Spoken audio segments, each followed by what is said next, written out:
Well, the emotional world of little children is not a peaceful world. It's a world in which the child experiences intense desires, intense anxieties. It's a time when, for the first time, love relationships come onto the scene. And with love relationships, problems appear on the scene.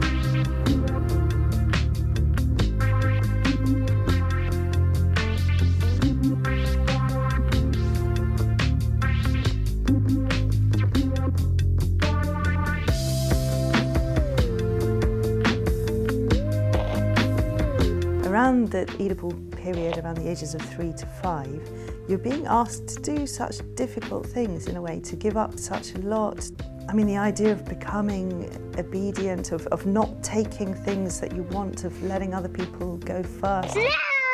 He talks later of the baby as His Majesty the baby, as a figure who's at the centre of everything. And for Freud, the Oedipus complex is about having to face the fact that we're not omnipotent, that we can't possess our parents. And he thinks this has a tremendous, powerful, violent force in infancy that's universal.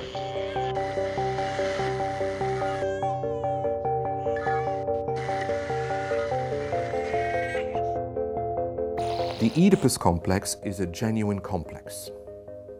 So it's not an Oedipus simplex. In its simple and misunderstood form, it is about that the child loves the parent of the opposite sex and hates the parent of the same sex as a rival. There was the early idea in psychoanalysis that the boy loves the mummy and the girl loves the daddy, and some people today still believe in that. But Freud had already recognized that things are more complex. He revised that theory to say that both little girls and little boys love, first of all, their mother. Because she's the one who has provided all the care for the child, or whoever stands in for the mother.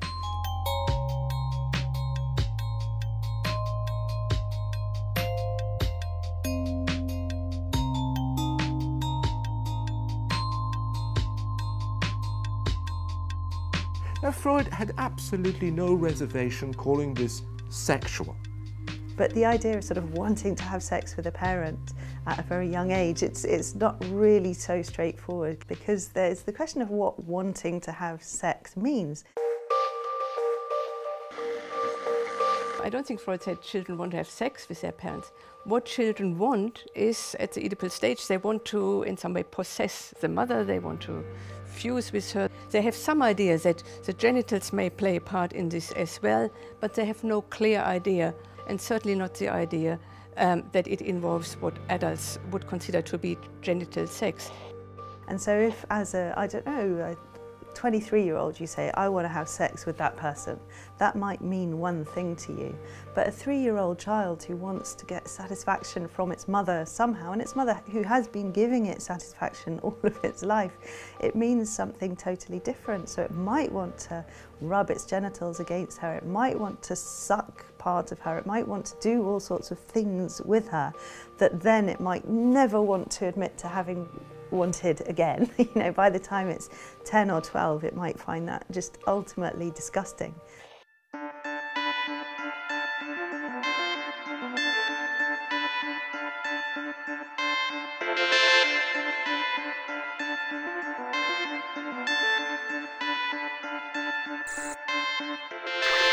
For Freud, the child itself wants to be loved. It's not just about the child loving, it's also about the child being loved. But mother's got other fish to fry. She's interested in other things. There's a competition, there's a rivalry of some sort. So the Oedipal Triangle is about love and jealousy. So it's about love and exclusion and hatred as it weaves itself into that.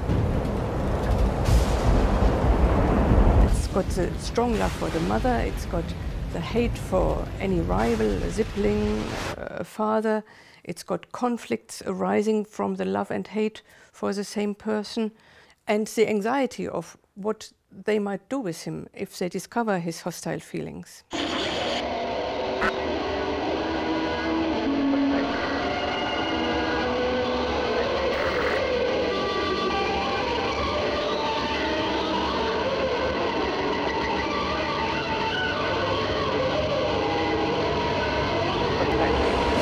child will naturally cling to the mother. Now, when the mother also clings to the child and doesn't allow enough separation, maybe because the child is the only thing that the mother enjoys in her life, then that can become problematic for the child.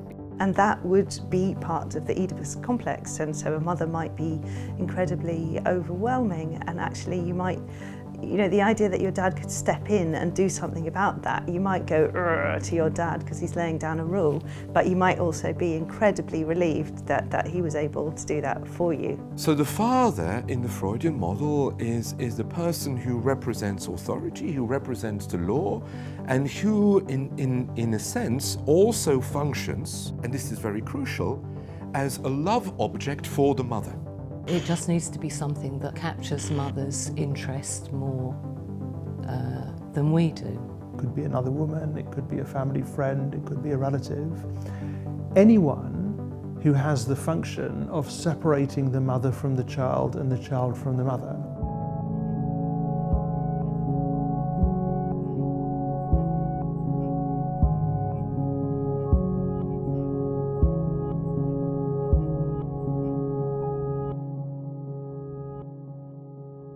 The crucial thing about the resolution of the Oedipus complex is the identifications that take place. For Freud, he didn't believe that you were just born a boy and born a girl. He thought that how we move to the position of either being a boy or a girl, or indeed a man or a woman, comes about at the time of the Oedipus complex. So one of the points of having a father and a mother, according to classical psychoanalysis, is that you have these exemplars, these instances of gender. You have to position yourself in relation to this idea of man or woman. Then you have to try to ascribe a meaning to it. And in a way, you can't really ascribe a meaning to it that sticks. Whatever you say a man is, you'll come across a man who isn't that, and vice versa. And these are really difficult and intense crisis moments for a young child to cope with, and the result is not necessarily always a stable situation. Basically, there's no proper, perfect, neat resolution of the Oedipus complex. It's always something fudged. And so the resolution is kind of, it's okay, you can function, you're not going to melt down, everybody can coexist. But it's always just, it is a mess. In a way, psychoanalysis is about how someone hasn't been able to constitute themselves as a man or woman. What we witness in each case is the failure for each boy and each girl to move through perfectly that complex.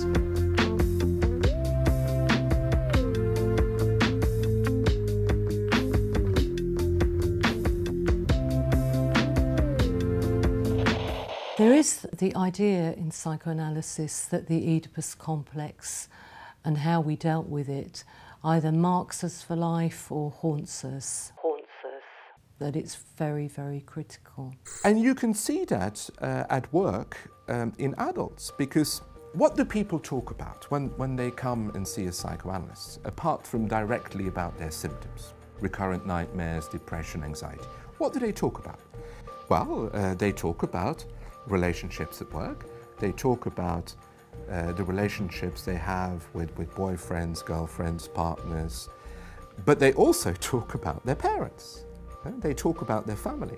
Quite often one sees that what Freud characterized as the Oedipus complex continues to work through in adult life. One could say that there's a normative Oedipus complex which differs for boys and for girls. Whether we actually see that complex obtaining in each individual case is another question. What we see are the ways in which people have failed to live up to the kind of Oedipus complex that we read about in textbooks. And psychoanalysis is really about, to a certain extent, exploring the history of that failure. Oh yeah, isn't that what human life is? Just trying to get over the horror of your family.